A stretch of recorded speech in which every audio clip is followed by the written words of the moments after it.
করেছে।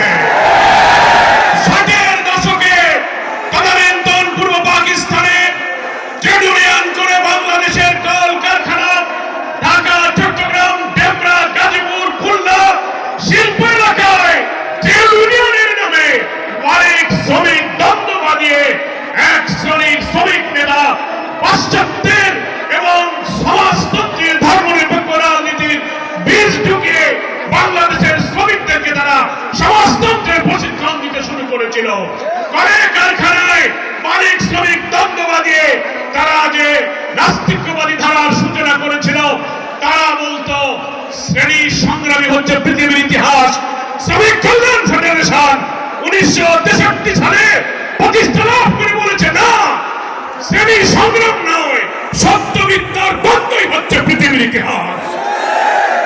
শ্রমিক কল্যাণ ফেডারেশন মালিক শ্রমিকের দ্বন্দ্ব নয়, সৎ মালিক সৎ শ্রমিকের সম্মেলনে মিলিত প্রচেষ্টায় কল কারখানা অর্থনীতির উৎপাদনের চাকাকে সচল রেখে একদিকে শ্রমিকের অধিকার, অপরদিকে অর্থনীতির চাকাকে সামনে নিয়ে যাওয়ার এই নতুন ধারার সৃষ্টি করেছে শ্রমিক কল্যাণ ফেডারেশন।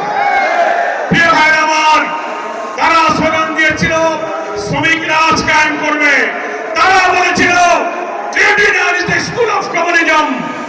শ্রমিক কল্যাণ কল কারখানায় শ্রমিকদের মাঝে ইসলামের মহান শ্রমনীতি, আমাদের প্রিয় নবী মুহাম্মদ মুস্তাফা সাল্লাল্লাহু আলাইহি ওয়াসাল্লামের আদর্শ অনুপম শ্রমনীতি দিয়ে দুনিয়ার দাস, শ্রমিক, দুঃখী, বঞ্চিত, অনাহারী, অন্নহীন, বস্ত্রহীন নিরন্ন মানুষের মুখে হাসি ফুটিয়েছিলেন। শ্রমিক কল্যাণ সেই শ্রমনীতির দাওয়াত দিয়েছে।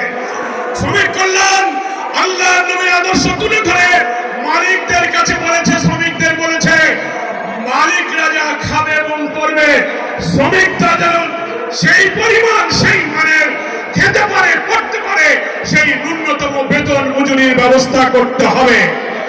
কারখানার লভ্যাংশে শ্রমিকদের অধিকার দিতে হবে।